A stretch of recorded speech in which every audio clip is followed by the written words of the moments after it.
전쟁은 교과서 속에 있는 게 아닙니다.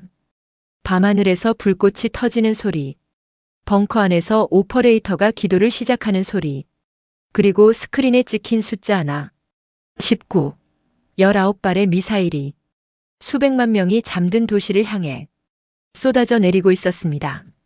미국의 방패는 이미 무너져 있었어요. 세계 최고라던 패트리엇이 모래 한 줌의 시스템이 멈춰버린 뒤였습니다. 착탄까지 남은 시간 3분. 그 순간 벙커 구석에서 키보드 소리가 울렸습니다. 빠르지도 느리지도 않은 아주 일정한 리듬이었어요. 그 사람은 땀 한 방울 흘리지 않았습니다. 그리고 엔터키를 한 번 내려쳤어요. 밤하늘에서 19번의 폭발이 터졌습니다. 사상자 제로, 파편 피해 제로, 19발 전부. 오늘 이야기는 여기서 시작됩니다. 2025년 12월 사우디아라비아 수도 리야드. 한국이 25조 원짜리 방공 사업에서 단 3분 만에 쫓겨났던 날부터 시작됩니다. 그리고 그로부터 단 몇 시간 뒤 세상이 완전히 뒤집어지는 이야기입니다. 챕터 13분 만에 처형당했습니다. 제 이름은 제임스 랜돌프입니다. 미 육군 중장 출신. 펜타곤에서 36년을 일했습니다. 중동 지역 방공망을 설계하는 일이었어요. 은퇴 후에는 명함이 바뀌었습니다. 로키드 마틴 수석 전략 고문. 쉽게 말하면 미국 최대 무기 회사의 얼굴 마담이었습니다. 그날 저는 리야드의 포시즌스 호텔에 있었어요. VIP 킹덤 스위트룸. 방 안에는 에어컨이 차갑게 돌아가고 있었습니다. 아라비카 커피 향, 럭셔리 향수 냄새, 대리석 테이블 주위로 양복을 차려입은 사람들이 둘러앉아 있었어요. 사우디아라비아가 새 방공망을 구축하려 했습니다. 예산은 25조 원. 미국, 영국, 이스라엘 그리고 대한민국이 경쟁에 뛰어든 상황이었어요. 저는 그날 승자 쪽에 앉아 있었습니다. 샴페인을 터뜨릴 타이밍만 재고 있었어요. 회의가 시작되고 딱 3분이 지났을 때였습니다. 사우디의 압둘라 알파이살 차관이 자리에서 일어났어요. 의사봉을 집어들었습니다. 손이 미세하게 떨리고 있었지만 목소리는 단호했어요. 대한민국 방공팀의 입찰 자격을 이 시간부로 박탈합니다. 의사봉이 대리석 테이블을 내리쳤습니다. 그 소리가 총성처럼 울렸어요. 한국 대표단이 앉아있던 쪽에서 숨소리가 멎었습니다. 박탈이 아니었습니다. 처형이었어요. 그 결정 뒤에는 이유가 있었습니다. 제 옆자리에 마이클 크로포드가 있었어요.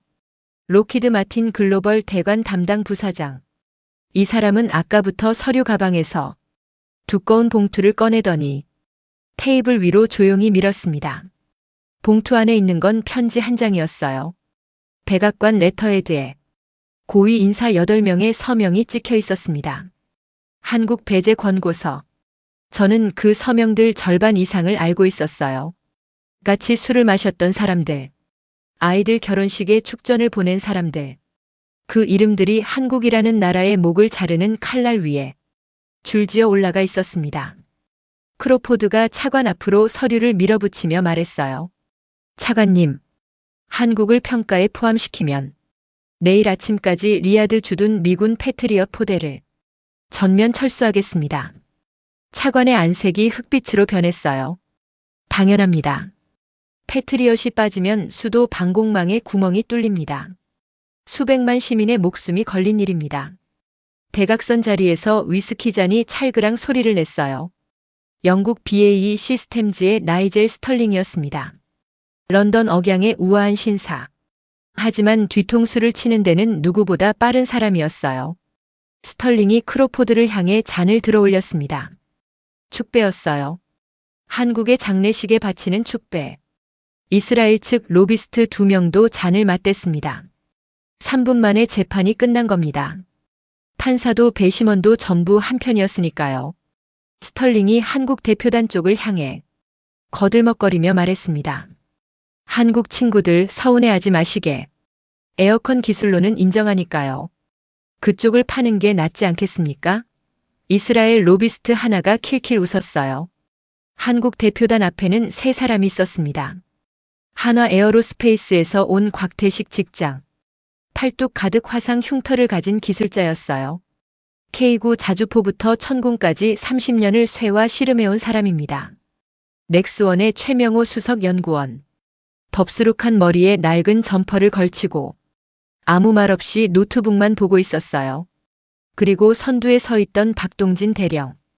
짧게 깎은 머리. 찔러도 피 한 방울 안 나올 것 같은 강직한 턱선. 대한민국 국방부 방위사업청 중동수출 단장이었습니다. 사우디 경호원들이 다가와 한국팀의 노트북 덮개를 강제로 덮었어요.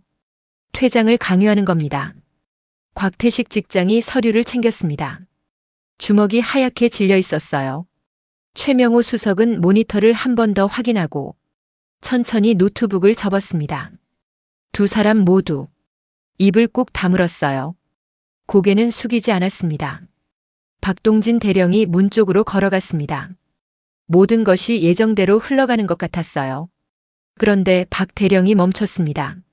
문고리 위에 손이 3초쯤 머물렀어요. 그리고 발걸음을 돌렸습니다.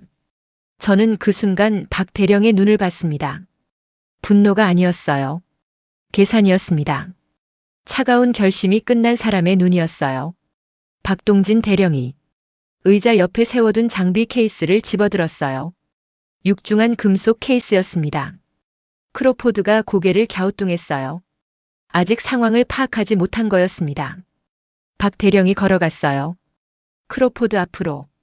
대리석 테이블 한가운데로. 그리고 케이스를 내리쳤습니다. 아니, 내리쳤다는 말로는 부족해요. 집어던졌습니다. 육중한 쇠덩어리가 최고급 유리 테이블을 관통하며 산산조각을 냈어요. 유리 파편이 크로포드의 양복 위로 비처럼 쏟아졌습니다. 알파이살 차관의 커피잔이 바닥으로 튕겨나갔어요. 경호원들이 반사적으로 허리에 손을 가져갔습니다. 회의실에 무거운 정적이 내려앉았어요. 아무도 숨을 쉬지 못했습니다. 스털링의 손이 위스키잔을 든 채 공중에서 굳어버렸어요. 파편 사이로 박 대령의 목소리가 떨어졌습니다. 낮았어요. 하지만 회의실 구석구석까지 박히는 음성이었습니다. 전쟁은 에어컨 밑에서 양복쟁이들이 혓바닥으로 하는 게 아닙니다. 저는 36년 군 생활 동안 수많은 장교를 만났습니다. 별 달린 장군들 앞에서도 기가 죽지 않는 사람을 10번쯤 봤어요. 하지만 서방 방산업계 최정상급 로비스트들 앞에서 25조 원짜리 판을 물리적으로 엎어버린 군인은 처음이었습니다. 크로포드가 벌컥 소리를 질렀어요. 이 미치광이를 당장 체포해. 테러리스트야. 경호원들의 손이 권총집 위에 올라갔습니다. 한 발자국만 잘못 움직이면 총구가 한국 대령의 가슴팍을 향할 상황이었어요. 박동진 대령은 경호원들을 쳐다보지도 않았습니다. 마치 존재하지 않는 것처럼 깨진 테이블을 사이에 두고 알파이살 차관을 정면으로 응시했어요. 그리고 입을 열었습니다. 차관님, 지금 당장 알슬라이 사막으로 갑시다. 저는 귀를 의심했어요. 3분 전에 입찰 자격을 박탈당한 사람의 말투가 아니었으니까요. 누구 쇠덩이가 진짜인지 사막에서 붙어보면 압니다. 에어컨 밑에서 서류로 결판 낼 문제가 아닙니다. 크로포드가 작전을 바꿨습니다. 체포가 안 되자 이번에는 법을 꺼냈어요. 스털링이 스마트폰 화면을 차관 쪽으로 돌렸습니다. 기상위성 화면이었어요. 차관님, 현재 알슬라이 사막은 초속 30m의 모래 폭풍이 몰아치고 있습니다. 이 기상 조건에서의 야외 테스트는 국제 규정상 불법입니다. 미국이 안보를 인질로 잡고 영국이 법을 방패로 꺼냈습니다. 두 겹의 울타리가 한국을 에워쌌어요. 저는 속으로 인정했습니다. 이 양복쟁이들은 전장에서는 겁쟁이지만 회의실에서는 발군이었어요. 바로 그때였습니다. 뒷줄에서 의자 끌리는 소리가 났어요. 가르마를 한치 오차없이 탄 젊은 사내가 일어섰습니다. 안경이 형광등 빛을 반사했어요. 이 서기관, 국방부 파견 국제계약 법무담당이었습니다. 1시간 전 명함을 교환할 때 처음 인지한 사람이었어요.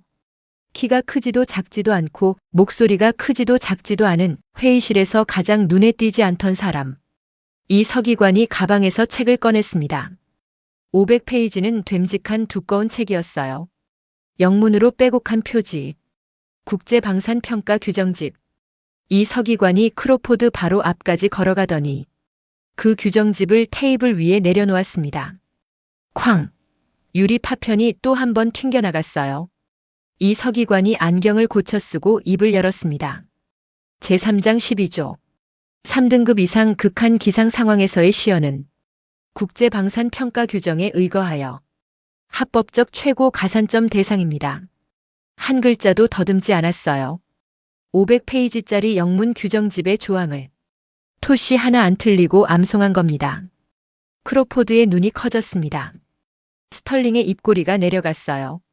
이 서기관은 거기서 멈추지 않았습니다. 부칙 제7조 사항도 참조하시죠.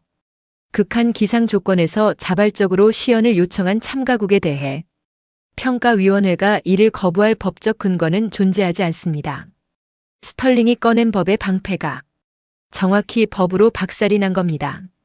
이 서기관이 규정집을 차관 쪽으로 밀었어요. 차관님, 직접 확인하십시오. 불법은커녕 가산점입니다. 차관의 시선이 규정집 위에 멈췄습니다. 그 눈에서 무언가가 바뀌고 있었어요. 혼란이 아니었습니다. 의심이었어요. 지금까지 서방이 들이밀었던 서류가 전부 이런 식이었던 건 아닌가 하는 의심. 얼마나 많은 조항을 왜곡당했는지 처음으로 자각하는 표정이었습니다. 저는 더 이상 참을 수가 없었어요. 자리에서 일어났습니다. 의자가 뒤로 밀리는 소리에 크로포드가 고개를 돌렸어요. 저보다 12살 어린 이 로비스트의 눈에 당혹감이 떠올랐습니다. 제가 왜 일어서는지 감을 잡지 못한 거였어요. 당연합니다. 저는 같은 편이었으니까요. 저는 크로포드의 어깨를 짓눌렀습니다. 뼈가 만져질 만큼 단단하게. 미 중부 사령부 방공작전 총괄로서 명하건대 저는 의도적으로 현역 시절 직함을 꺼냈어요. 전략 고문이 아니라 삼성 장군의 권위가 필요한 순간이었습니다. 당장 현장으로 간다. 크로포드의 입이 벌어졌지만 소리가 나오지 않았어요. 알파이살 차관이 제 얼굴을 올려다봤습니다. 미국의 삼성 장군 출신이 미국의 로비스트를 짓누르며 사막행을 명령하는 장면을 보고 있었어요. 차관의 눈에서 마지막 저항이 사라졌어요. 차관이 테이블 위에 서류를 집어들었습니다. 크로포드가 밀어넣었던 한국 배제 문서였어요. 차관의 손이 종이 위에서 멈춘 건 2초쯤이었을 겁니다. 그리고 찢었습니다. 두 조각으로 갈라진 종이가 깨진 유리 파편 위로 떨어졌어요. 차관은 거기서 멈추지 않았습니다. 경호원에게 손짓을 하더니 검은 가죽 케이스를 건네받았어요.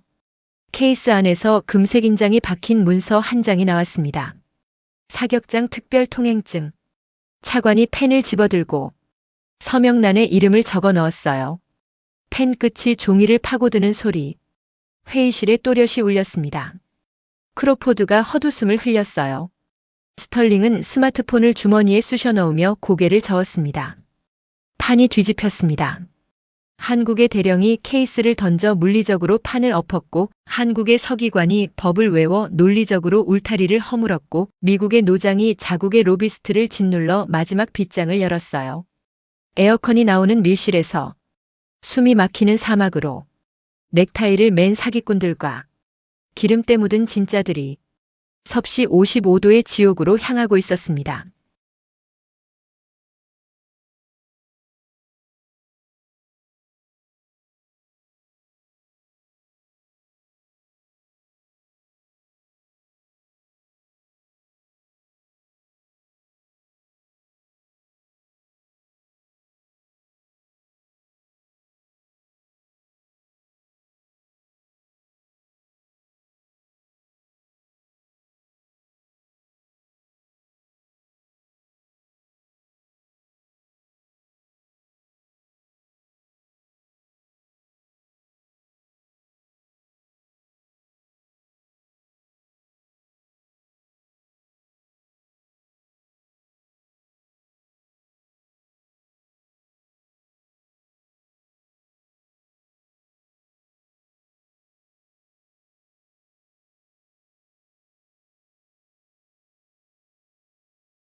장갑차 문이 열리는 순간 저는 숨을 쉴 수가 없었어요.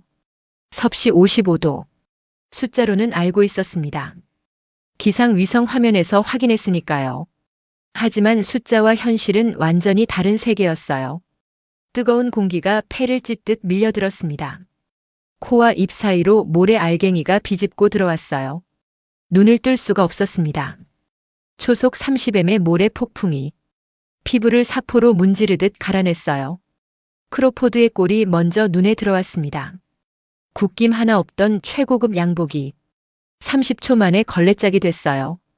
크로포드가 팔로 얼굴을 가리며 비명에 가까운 소리를 질렀어요. 하지만 폭풍 소리에 묻혀 아무도 듣지 못했습니다. 스털링도 마찬가지였어요. 런던 정통파의 우아한 체면 따위는 첫 번째 모래 돌풍에 증발해버렸습니다. 미국과 영국 엔지니어 8명이 장갑차에서 쏟아져 나왔어요. 장비를 세팅해야 할 사람들이었습니다. 하지만 장갑차 문이 열린 지 1분도 안 돼서 전원이 장비를 내팽개쳤어요. 모니터 케이스를 모래 위에 그냥 떨어뜨리고 케이블을 질질 끌며 통제 벙커 쪽으로 내달렸습니다. 에어컨이 빵빵하게 돌아가는 콘크리트 벙커 안으로 비명을 지르며 뛰어들었어요. 세계 최고의 방산업체에서 왔다는 기술자들이 모래바람 한 번에 도망치는 광경이었습니다. 그보다 더 큰 문제가 터졌어요. 사격장 한가운데 세워둔 미군 패트리엇 레이더가 있었습니다. 사우디에 상시 배치된 장비였어요. 2천억 원짜리 장비입니다. 모래 폭풍이 시작된 지 20분쯤 됐을 때 레이더 상단 냉각팬에서 이상한 소리가 났어요. 기 금속 마찰음이 폭풍 사이로 들렸습니다. 저는 그 소리를 알아요. 걸프전에서도 들었던 소리거든요. 냉각팬이 모래를 빨아들이고 있었습니다. 30초 후 레이더 측면 패널에 붉은색 경고등이 켜졌어요. ERROR 404. 시스템 전면 정지. 2천억 원짜리 미국의 자존심이 모래먼지 한 줌에 뻗어버린 겁니다. 냉각팬 필터가 사막 환경에 맞지 않는 규격이었어요. 36년간 중동 방공망을 설계한 제가 그걸 몰랐겠습니까? 알고 있었습니다. 매번 보고서에 썼어요. 하지만 록히드 마틴은 필터 교체 대신 로비 자금을 늘리는 쪽을 선택했습니다. 그 선택의 결과물이 지금 붉은 불을 깜빡이며 사막 한가운데 멈춰 서 있었어요. 벙커 안에서 크로포드가 마이크를 잡고 고함을 질렀습니다. 이건 천재지변이다. 평가 무효를 선언한다. 뻔한 수법이었어요. 현장에서 이기지 못하면 규정을 들먹여서 판을 엎는 겁니다. 알파이살 차관이 벙커 구석에서 이마에 땀을 닦으며 크로포드를 쳐다봤어요. 피로와 혐오가 동시에 담긴 눈이었습니다. 서방의 무기가 자기네 사막에서 스스로 죽어가는 꼴을 실시간으로 목격하고 있었으니까요. 그때 벙커 출입구에서 소리가 났습니다. 안에서 밖으로 나가는 사람이 있었어요. 모든 사람이 바깥에서 안으로 도망쳐 들어오는 판에 역방향으로 움직이는 사람이 나타난 겁니다. 한화 에어로스페이스의 곽태식 직장이었어요. 방진 마스크 하나만 얼굴에 걸치고 장갑도 없이 맨손으로 철문을 밀었습니다. 굵은 팔뚝이 드러났어요. 화상 흉터가 손목에서 팔꿈치까지 빽빽하게 이어져 있었습니다. K9 자주포부터 천궁 발사대까지 30년을 쇠가루와 씨름해온 흔적이었어요. 곽 직장이 폭풍 속으로 한 발자국 내디뎠습니다. 모래가 얼굴을 때렸어요. 마스크 위로 눈만 드러나 있었는데 그 눈이 찡그려지지도 않았습니다. 두 번째 발자국, 세 번째 발자국, 55도의 모래 지옥 한가운데를 향해 묵묵히 걸어 들어갔어요. 벙커 안에 있던 모든 사람이 모니터로 그 장면을 지켜봤습니다. 크로포드는 입을 다물었어요. 도망쳐 들어온 미국 엔지니어들도 모니터 앞에 모여들었습니다. 아무도 말을 하지 못했어요. 곽 직장이 사격장 중앙에 세워진 천궁 발사대 앞에 도착했어요. 발사대 하단에 모래가 수북이 쌓여 있었습니다. 곽 직장이 무릎을 꿇더니 두 손으로 모래를 퍼냈어요. 맨손이었습니다. 금속 표면이 55도 직사광선에 달궈져 있었을 텐데 화상 흉터 가득한 손이 주저하지 않았어요. 모래를 걷어내고 하부 패널을 열고 몸을 발사대 안쪽으로 밀어 넣었습니다. 기어 들어간 겁니다. 7분이 걸렸어요. 곽 직장이 발사대 아래에서 기어 나왔을 때 마스크 아래로 땀이 비오듯 흘러내리고 있었습니다. 손등이 빨갛게 달아 있었어요. 새로운 화상이 기존 흉터 위에 겹쳐진 거였습니다. 하지만 곽 직장은 손등을 작업복에 한 번 쓱 문지르고는 벙커를 향해 엄지를 치켜 세웠습니다. 준비 완료. 벙커 구석에서 최명호 수석의 손가락이 움직였어요. 키보드를 두드리는 소리가 12번 울렸습니다. 그리고 엔터키를 내려쳤어요. 한 번. 벙커 바깥에서 소리가 났습니다. 웅. 낮고 묵직한 울림이 모래 폭풍을 뚫고 퍼졌어요. 사격장 중앙에서 천궁 레이더 안테나가 돌아가기 시작했습니다. 초속 30m의 모래 속에서 섭씨 55도의 열기 한가운데서 미국 장비가 에러 404를 띄우고 뻗어버린 바로 그 환경에서 한국의 레이더가 눈을 떴습니다. 벙커 앞 모니터에 수치가 떴어요. 먼지 유입 제로. 냉각 시스템 정상. 탐지 범위 최대. 초록색 정상 표시 등이 화면 전체를 채웠습니다. 저는 그 화면을 보면서 다리에 힘이 빠지는 걸 느꼈어요. 2천억 원짜리 패트리엇이 모래 한 줌에 무릎을 꿇은 바로 그 자리에서 한국의 천궁이 멀쩡하게 돌아가고 있었습니다. 벙커 안쪽에서 문이 열리며 바깥 공기가 밀려들었어요. 사격장에서 30년째 근무한다는 사우디 현지 레이더 기장이 들어왔습니다. 하산 알더사리, 62살의 이 노인은 평생 미국제 장비에 낀 모래를 닦아내며 서방 엔지니어들의 갑질을 견뎌온 현장 실무자였어요. 하산이 모니터를 훑어봤습니다. 패트리엇의 붉은 에러 화면, 천궁의 초록 정상 화면, 하산의 시선이 초록 화면 위에 멈췄어요. 그리고 손에 들고 있던 렌치를 바닥에 내던졌습니다. 쇠소리가 벙커 안에 울렸어요. 30년이요. 하산의 목소리가 갈라져 있었습니다. 30년 동안 미국 기계에 낀 모래를 닦아냈소. 필터를 갈아달라고 100번을 말했소. 매번 다음 예산에 반영하겠다는 답만 돌아왔지. 하산이 미국 엔지니어들을 돌아봤어요. 아무도 그 눈을 마주치지 못했습니다. 오늘 처음 봤소. 진짜 기계를 만지는 사람들을. 하산의 손가락이 천궁 화면을 가리켰습니다. 저 한국인들이요. 저게 진짜 쇠덩이를 다루는 놈들이요. 벙커 안에 아무도 반박하지 못했습니다. 저도 입을 열 수 없었어요. 하산이 말한 30년은 제 36년과 겹치는 시간이었거든요. 펜타곤에서 필터 교체를 건의할 때마다 돌아온 건 예산 삭감 통보였습니다. 그 예산은 로비 자금으로 갔어요. 하산이 모래를 닦는 동안 저는 파티에서 명함을 돌리고 있었던 겁니다. 크로포드가 무너지지 않았습니다. 저는 그게 오히려 놀라웠어요. 패트리엇이 모래를 먹고 뻗어버린 걸 두 눈으로 확인하고도 이 로비스트는 항복할 줄 몰랐습니다. 크로포드가 통제 마이크를 낚아챘어요. 표적 드론 속도를 마하 3으로 상향한다. 회피 기동을 최대 난이도로. 사격장 통제 요원이 당혹한 얼굴로 차관을 쳐다봤습니다. 크로포드에게는 사격장 운용 권한이 없었어요. 하지만 크로포드가 다시 마이크를 잡았습니다. 차관님, 공정한 평가를 원하신다면 조건을 동일하게 맞춰야 하지 않겠습니까? 한국 장비가 모래 폭풍에서 켜진 건 인정합니다. 하지만 실사격은 다른 문제예요. 교활했어요. 레이더가 돌아간 것까지는 인정하되 실사격에서 바닥을 보여주겠다는 계산이었습니다. 마하 3은 초속 1000m가 넘는 속도입니다. 거기에 회피 기동까지 섞으면 요격 확률이 수직으로 추락해요. 패트리엇도 이상적인 환경에서나 마하 3을 잡습니다. 55도 사막에서 마하 3짜리 회피 표적을 맞추는 건 솔직히 저도 불가능에 가깝다고 판단했어요. 크로포드의 계산이 틀리지 않았습니다. 그런데 박동진 대령의 반응이 예상 밖이었어요. 벙커 구석에 팔짱을 끼고 서 있던 박 대령이 크로포드를 향해 턱짓을 했습니다. 가볍게, 심드렁하게. 마하 3이요? 박 대령의 입꼬리가 올라갔어요.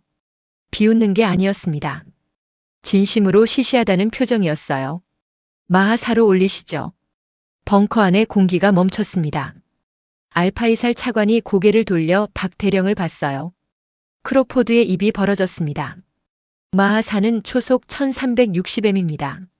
지구상에 존재하는 거의 모든 단거리 탄도 미사일의 속도를 상회하는 수치예요.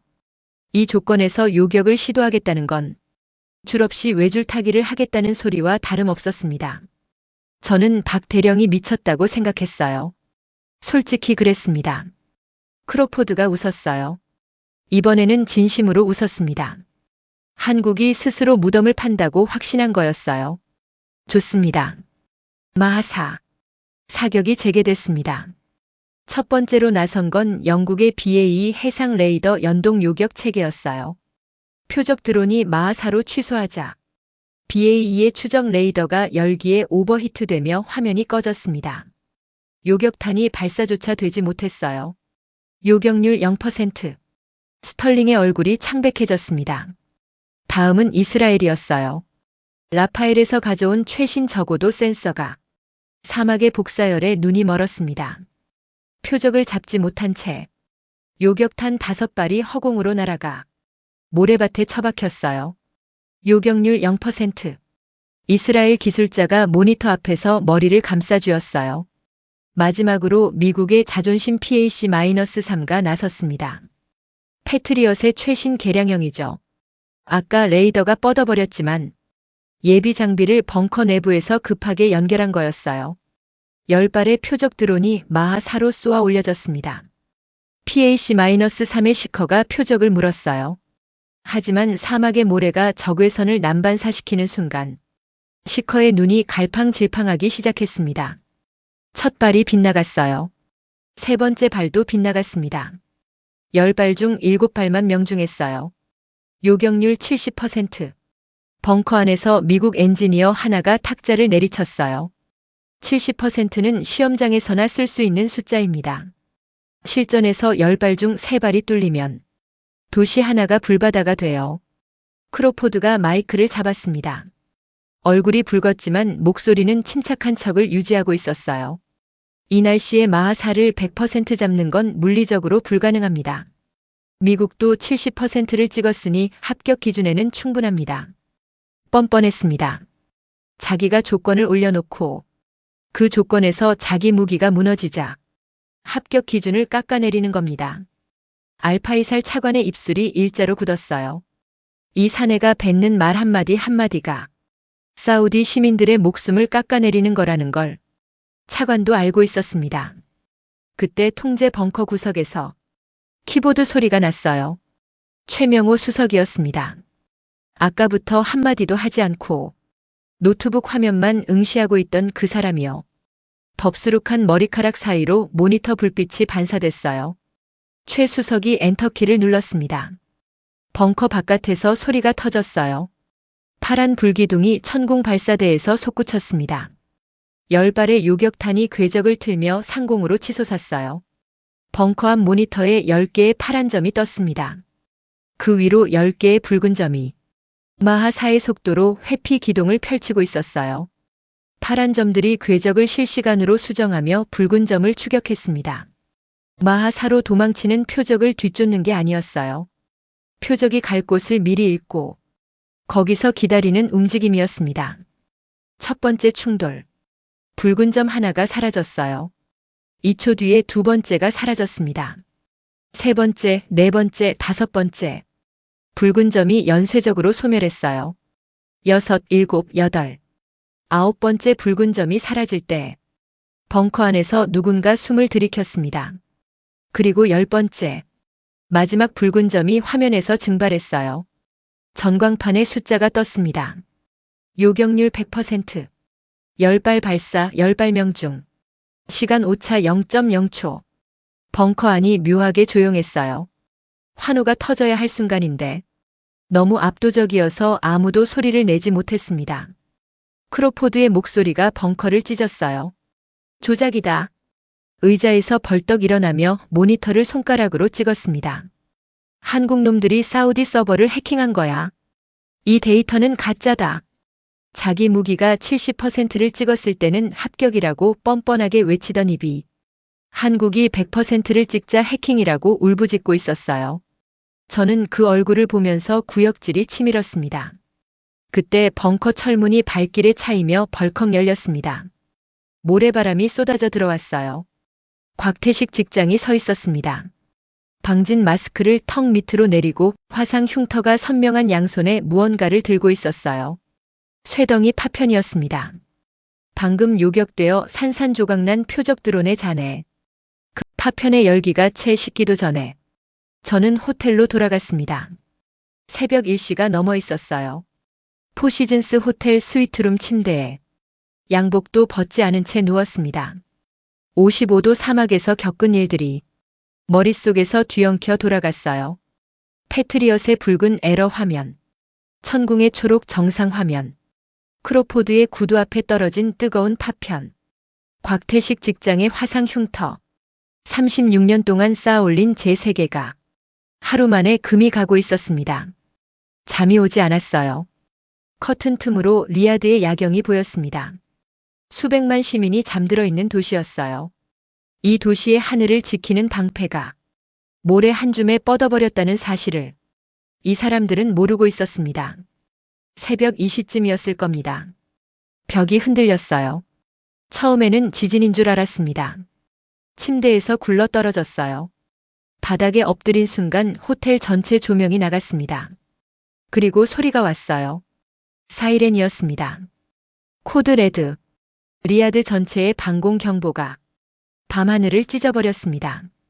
걸프전 이후 30년 만에 듣는 실전 사이렌이었어요. 몸의 모든 세포가 기억하고 있었습니다. 이 소리가 울리면 죽음이 하늘에서 떨어진다는 걸 저는 36년의 본능으로 움직였어요. 생각보다 몸이 먼저였습니다. 지하 방공 벙커로 향하는 계단을 4칸씩 뛰어내렸어요. 지하 방공 벙커에 도착했을 때 벙커는 이미 전쟁터였습니다. 거대한 스크린 6개가 벽면을 채우고 있었어요. 사우디와 미군 합동 오퍼레이터들이 콘솔 앞에서 고함을 질러대고 있었습니다. 스크린에 찍힌 붉은 점들을 세어봤어요. 53개. 저는 눈을 의심했습니다. 다시 세어봤어요. 53개가 맞았습니다. 탄도 미사일과 자폭 드론이 뒤섞인 복합 공습이었어요. 53발이 리야드의 인구 밀집 구역을 향해 쏟아져 내리고 있었습니다. 이건 테스트가 아니었어요. 진짜 전쟁이었습니다. 미군 오퍼레이터들이 패트리엇을 가동했습니다. 하지만 화면에 경고창이 떴어요. 소프트웨어 충돌이었습니다. 탄도 미사일과 자폭 드론이 동시에 섞여 들어오는 복합 타겟을 패트리엇의 구형 소프트웨어가 분류하지 못했어요. 자폭 드론의 비행 패턴을 민간 항공기로 오인하는 치명적 에러가 연쇄적으로 터졌습니다. 패트리엇이 34발을 잡았어요. 간신이었습니다. 자동 교전 모드가 잡을 수 있는 표적만 골라서 쏜 겁니다. 문제는 나머지였어요. 19발이 1차 방어망을 뚫었습니다. 스크린 위에 19개의 붉은 점이 리야드 시내를 향해 곤두박질치고 있었어요. 착탄까지 3분. 벙커 안에 시간이 멈췄습니다. 누군가 비명을 질렀어요. 사우디 오퍼레이터 하나가 콘솔 위에 이마를 박으며 기도를 시작했습니다. 19발이 리야드 시내에 떨어지면 수백만 시민이 잠든 거주구역이 불바다가 됩니다. 학교, 병원, 모스크. 아이들이 자고 있는 건물 위로 탄두가 떨어지는 거였어요. 저는 다리에 힘이 빠졌습니다. 걸프전에서 스커드가 날아올 때도 서 있었던 다리가 이 순간에는 버텨주지 않았어요. 바닥에 주저앉았습니다. 36년간 중동 방공망을 설계한 사람이 자기가 만든 방패에 구멍이 뚫리는 걸 실시간으로 보고 있었어요. 착탄까지 2분 30초. 그때 벙커 구석에서 키보드 소리가 났습니다. 빠르지도 느리지도 않은 일정한 리듬이었어요. 고개를 돌렸습니다. 엘릭스1 넥스1의 최명호 수석이 앉아 있었어요. 땀 한 방울 흘리지 않고 있었어요. 벙커 안에 모든 사람이 공포에 질려 비명을 지르고 기도를 하고 바닥에 주저앉는 와중에 이 사람만 노트북 화면을 응시하고 있었습니다. 덥수룩한 머리카락 사이로 모니터 불빛이 반사됐어요. 최 수석이 미군 통제망에 접속하고 있었어요. 패트리엇의 네트워크를 경유하는 사우디 방공 체계의 통제 라인을 강제로 우회하는 작업이었습니다. 19발이 뚫린 건 패트리엇의 소프트웨어 문제였어요. 패트리엇의 통제망 아래에서는 천궁이 독자적으로 움직일 수 없었습니다. 미군의 서버가 교전 우선권을 쥐고 있었으니까요. 최 수석이 그 서버를 우회한 겁니다. 패트리엇의 지휘 체계를 뛰어넘어 천궁에 직접 명령을 내리는 독립 경로를 여는 작업이었어요. 권한도 없었습니다. 승인도 없었어요. 군사법정에서도 할 말이 없는 행위였습니다. 하지만 착탄까지 2분이 채 남지 않은 상황에서 승인 절차를 밟을 시간 따위는 없었어요. 키보드 소리가 17번 울렸습니다. 그리고 엔터키를 내려쳤어요. 한 번. 벙커 바깥에서 굉음이 터졌습니다. 천궁 발사대 12기의 발사관이 동시에 열렸어요. 19발의 요격탄이 화염을 뿜으며 사출됐습니다. 최 수석이 천궁을 자동 교전 모드로 전환한 겁니다. 인간의 명령을 기다리지 않고 요격탄 스스로 표적을 사냥하는 모드였어요. 19발의 한국산 요격탄이 밤하늘로 솟구쳤습니다. 스크린에 파란 점 19개가 떴어요. 붉은 점 19개를 향해 수렴하고 있었어요. 벙커 안에 비명이 멎었습니다. 모든 눈이 스크린에 고정됐어요. 파란 점이 붉은 점에 닿는 순간 하나씩 사라지기 시작했습니다. 첫 번째 충돌. 벙커 천장 너머로 폭발음이 희미하게 울렸어요. 두 번째, 세 번째. 리야드 밤하늘에서 빛이 터졌습니다. 네 번째, 다섯 번째, 여섯 번째. 연쇄 폭발이 하늘을 밝혔어요. 7, 8, 9, 10. 붉은 점이 절반으로 줄었습니다. 12, 13. 벙커 안에서 누군가 주먹을 쥐었어요. 14, 15, 16. 오퍼레이터가 콘솔에서 고개를 들었습니다. 17, 18. 마지막 하나가 남았어요. 19번째 붉은 점이 리야드 시내 상공 3km 지점에서 소멸했습니다. 스크린이 깨끗해졌어요. 붉은 점 19개가 전부 사라졌습니다. 파편 피해 제로. 사상자 제로. 벙커 안에 세상에서 가장 무거운 침묵이 내려앉았어요. 환호가 터지지 않았습니다. 너무 가까웠거든요. 수백만 명이 죽을 뻔했다는 공포가 안도보다 먼저 사람들의 가슴을 짓눌렀어요. 사우디 오퍼레이터 하나가 콘솔 위에 엎드려 울고 있었습니다. 소리 없이 어깨만 들썩였어요. 그 옆에서 미군 오퍼레이터가 헤드셋을 벗어 바닥에 내려놓았어요. 손이 떨리고 있었습니다. 저는 바닥에 앉은 채로 최명호 수석을 바라봤어요. 이 사람은 여전히 노트북 화면을 응시하고 있었습니다. 19발의 요격 로그를 확인하고 있었어요. 표정이 변하지 않았어요. 방금 수백만 명의 목숨을 구한 사람의 얼굴이 아니었습니다. 출근해서 업무 보고서를 검토하는 사람의 얼굴이었어요. 땀 한 방울 흘리지 않았습니다. 손끝도 떨리지 않았어요. 크로포드가 스크린을 가리키며 소리를 질렀어요. 스크린 오류다. 데이터가 꼬인 거야. 실제로 요격이 됐는지 확인해야 한다. 아직도 현실을 부정하고 있었습니다. 방금 리야드 밤하늘에서 19번의 폭발광이 터졌어요. 벙커 천장이 19번 흔들렸습니다. 온 도시가 그 빛을 봤어요. 그런데 스크린 오류라니. 저는 크로포드의 얼굴을 보면서 연민마저 느꼈습니다. 이 사람은 자기가 팔아온 무기의 실체를 인정하는 순간 모든 것이 끝난다는 걸 알고 있었어요. 그래서 부정하는 겁니다. 눈앞의 현실을 부정하는 것 말고는 할 수 있는 게 없었으니까요. 그때 벙커 안쪽에서 의자가 끌리는 소리가 났어요. 이스라엘 라파엘 팀의 에이탄 벤다비드가 일어섰습니다. 아이언돔의 핵심 설계자. 로비나 언론 플레이를 경멸하고 오직 데이터만 믿는 기술자였어요. 벤다비드가 최명호 수석의 노트북 옆에 자기 태블릿을 내려놓았습니다. 원본 데이터를 직접 받아도 되겠소? 최 수석이 고개를 끄덕였어요.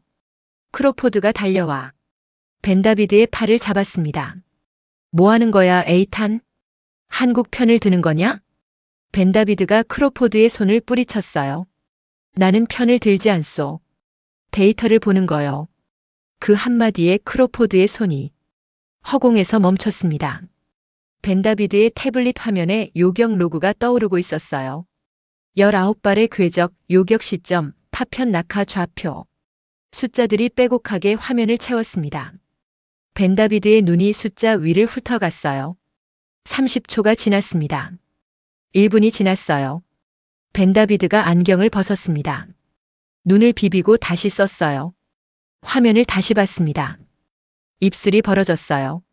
아직 아무 말도 하지 않았지만 그 표정만으로 답은 나온 거였습니다. 벙커 안의 모든 시선이 이스라엘 기술자에게 쏠렸어요. 크로포드가 한 발 다가서며 입을 열려 했습니다. 벤다비드가 먼저 말했어요. 아이언돔 설계자인 내가 보증하지. 목소리가 낮았지만 벙커에 반사되어 구석구석까지 박혔습니다. 이 요격 로그는 인류 방공 역사상 가장 완벽한 데이터요. 크로포드의 입이 벌어진 채 다물어지지 않았어요. 벤다비드는 거기서 멈추지 않았습니다. 19발 포화 야간 기습 조건에서 100% 요격을 기록한 시스템은 지구상에 존재하지 않았소. 아이언돔도 못하는 일이요. 이스라엘의 국보급 기술자가 자국의 자존심을 내려놓고 한국의 기술을 인정한 겁니다. 크로포드가 외쳐왔던 조작 운운은 그 한마디로 숨통이 끊어졌어요. 크로포드가 벽 쪽으로 물러나며 스마트폰을 꺼냈습니다. 손가락이 떨리고 있었어요. 워싱턴에 전화를 거는 거였습니다. 목소리를 최대한 낮췄지만 벙커의 콘크리트 벽이 소리를 가둬버렸어요. 저는 3걸음 떨어진 곳에서 전부 들었습니다. 사우디 측 통신망 문제 때문입니다. 패트리엇의 소프트웨어 문제가 아니에요. 노후된 중계 시스템이 타겟 데이터를 왜곡한 겁니다. 저는 주먹이 떨렸어요. 방금 수백만 명이 죽을 뻔한 상황에서 이 사내가 하고 있는 일이 책임 전가였습니다. 자기네 무기가 19발을 뚫린 건 사우디 탓이라고. 30년 넘게 사우디의 돈으로 기름칠을 해온 시스템이 무너졌는데 그 책임을 사우디에게 돌리고 있었어요. 그때 육중한 벙커 철문이 바깥에서 강제로 열렸습니다. 금속이 비명을 지르듯 끼익 소리를 냈어요. 모래 섞인 바깥 공기가 밀려들었고 군화 소리가 콘크리트 바닥을 때렸습니다. 5, 6, 7켤레의 군화가 일사불란하게 벙커 안으로 진입했어요. 무장 경호원들이었습니다. 완전 군장에 자동 소총을 가슴 앞에 대각선으로 걸치고 있었어요. 경호원들 뒤에서 한 남자가 모습을 드러냈습니다. 사우디 군복의 사성 장군 견장을 단 인물이었어요. 칼리드 빈솔, 사우디아라비아군 합참의장, 왕실 근위대 총사령관, 사우디 군부의 서열 1위. 이 나라 군사력의 최정점에 서 있는 사람이 무장 상태로 방공 벙커에 직접 내려온 겁니다. 벙커 안 공기가 얼어붙었어요. 사우디 오퍼레이터들이 일제히 자리에서 일어나 경례를 올렸습니다. 합참의장의 눈이 벙커를 한 바퀴 훑었어요. 차갑고 위압적인 시선이었습니다. 합참의장의 시선이 스크린에 멈췄어요. 패트리엇의 요격 기록과 천궁의 요격 기록이 나란히 떠 있었습니다. 패트리엇 53발 중 34발 요격, 19발 미요격, 천궁 19발 중 19발 요격, 100%. 숫자가 모든 것을 말하고 있었어요. 크로포드가 합참의장에게 달려갔습니다. 변명하려는 거였어요. 하지만 크로포드가 합참의장 앞 2걸음 거리에 도달하기 전에 경호원이 움직였습니다. 자동 소총의 개머리판이 크로포드의 가슴팍을 정확히 가격했어요. 둔탁한 소리와 함께 크로포드의 몸이 뒤로 날아갔습니다. 등이 콘솔에 부딪히며 모니터 하나가 바닥으로 떨어졌어요. 그 누구도 크로포드를 일으켜 세우지 않았습니다. 미군 오퍼레이터들조차 시선을 돌렸어요. 합참의장이 걸었습니다. 바닥에 쓰러진 크로포드를 밟을 듯 지나쳤어요. 미군 장교들이 서 있는 구역을 투명 인간 취급하며 통과했습니다. 스털링이 고개를 숙이며 한 발 뒤로 물러섰어요. 합참의장은 그 누구에게도 눈길을 주지 않았습니다. 벙커의 맨 안쪽, 한국 대표단이 서 있는 곳까지 일직선으로 걸어갔어요. 박동진 대령 앞에 멈췄습니다. 벙커 앞 모든 사람이 숨을 멈췄어요. 칼리드 합참의장이 고개를 숙였습니다. 사우디 군부 서열 1위가 사성 장군 견장을 단 사내가 한국의 대령에게 정중하게 고개를 숙인 겁니다. 박 대령은 미동도 하지 않았어요. 경례를 받는 것도 사양하는 것도 아닌 그냥 그 자리에 서 있었습니다. 짧게 깎은 머리 위로 벙커의 형광등 빛이 내려앉았어요. 합참의장이 직통작전 전화를 집어들었습니다. 모든 포대에 하달한다. 지금 즉시 미군 통제망을 단절해라. 사우디 장교 3명이 동시에 움직였어요. 패트리엇의 메인 서버에 연결된 통신 케이블을 잡았습니다. 미군 오퍼레이터 하나가 손을 뻗었어요. 잠깐, 이건 미군 자산입니다. 사우디 장교가 그 손을 뿌리쳤어요. 케이블이 뽑혔습니다. 동시에 메인 스크린 2개가 꺼졌어요. 미국 국방부 로고가 떠있던 화면이 검은색으로 변했습니다. 30년 동안 사우디 방공망의 두뇌 역할을 해왔던 미군 서버의 전원이 물리적으로 차단된 겁니다. 합참의장이 2번째 명령을 내렸어요. 이 시간부로 사우디 방공 지휘권은 100% 한국이 통제한다. 모든 방공 자산의 운용 권한을 즉시 이관해라. 사우디 장교들이 콘솔에 새로운 코드를 입력했습니다. 꺼져 있던 중앙 스크린이 다시 켜졌어요. 미국 국방부 로고가 있던 자리에 태극 마크가 떠올랐습니다. 벙커의 가장 큰 화면. 사우디 방공망의 심장을 상징하는 메인 스크린 한가운데에 태극기의 붉은색과 푸른색이 번갈아 빛났어요. 그 아래로 한글이 떴습니다. 통합방공 지휘체계 대한민국. 저는 그 화면을 바라보면서 양복 안주머니에 손수건을 꺼냈어요. 걸프전에서부터 들고 다녔던 손수건이었습니다. 이마에 땀을 닦는 게 아니었어요. 손에 뭔가를 쥐고 있지 않으면 무릎이 꺾일 것 같았거든요. 크로포드는 바닥에서 일어나 벽에 기댄 채 스크린을 올려다보고 있었어요. 태극 마크가 그 사내의 얼굴 위로 붉게 반사되고 있었습니다.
벙커 밖에서 리야드의 새벽 아잔 소리가 희미하게 들려왔어요.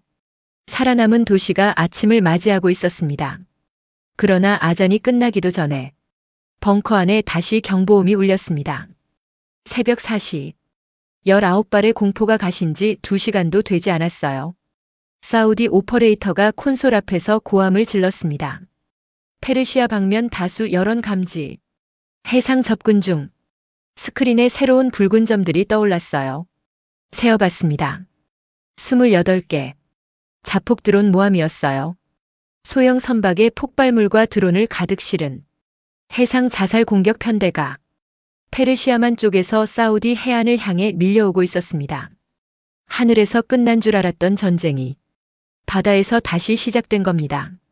영국의 BAE 해상 레이더가 가동됐습니다. 사우디 해군에 납품된 BAE의 해상 감시 체계가 페르시아만 일대를 담당하고 있었거든요. 하지만 스크린에 뜬 건 쓸모없는 노이즈 덩어리였어요. BAE 레이더가 파도의 반사파와 어선의 여론을 자폭 모함과 구분하지 못했습니다. 스크린 위에 붉은 점과 흰 점이 뒤섞여 난장판이 됐어요. 오퍼레이터가 수동으로 타겟을 분류하려 했지만 28척이 사기한 상태에서는 불가능했습니다. 스털링이 벙커 구석에서 얼굴을 감쌌어요. 하늘에서 패트리엇이 뚫리고 바다에서 BAE가 눈이 멀었습니다. 서방의 방패가 하루 만에 2번 무너진 겁니다.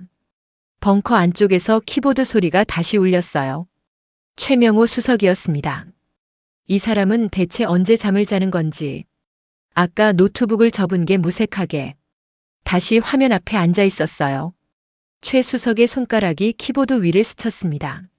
천군과 연동된 한국의 해안 방어 체계가 벙커 모니터에 떠올랐어요. 비궁. 한국이 독자 개발한 근거리 해상 요격 시스템이었습니다. 천궁의 탐지 데이터를 실시간으로 공유받아 해상의 여론을 독자적으로 추적하고 다연장 로켓으로 타격하는 체계였어요. 비궁의 탐지 화면이 BAE의 노이즈 난장판과는 차원이 달랐어요. 파도의 반사파는 자동으로 필터링됐고 어선의 여론은 회색점으로 분류되어 밀려났습니다. 스크린 위에 붉은 점 28개만 깨끗하게 남았어요. 모함 하나하나의 속도, 방향, 예상 도달 시간까지 실시간으로 갱신되고 있었습니다. 최 수석이 엔터키를 눌렀어요. 해안에 배치된 비궁 발사대에서 다연장 로켓이 일제히 사출됐습니다. 화염이 새벽 바다를 밝혔어요. 단 한 차례의 사격이었습니다. 스크린 위에 붉은 점 28개가 동시에 깜빡이더니 차례로 소멸했어요. 페르시아만 해상에서 28척의 모함이 일제히 화염에 휩싸여 수장됐습니다. 하늘에서 19발, 바다에서 28척, 한국의 방패가 사우디의 하늘과 바다를 동시에 틀어막은 겁니다. 벙커 안에서 사우디 오퍼레이터들이 탁자를 내리치며 환호했어요.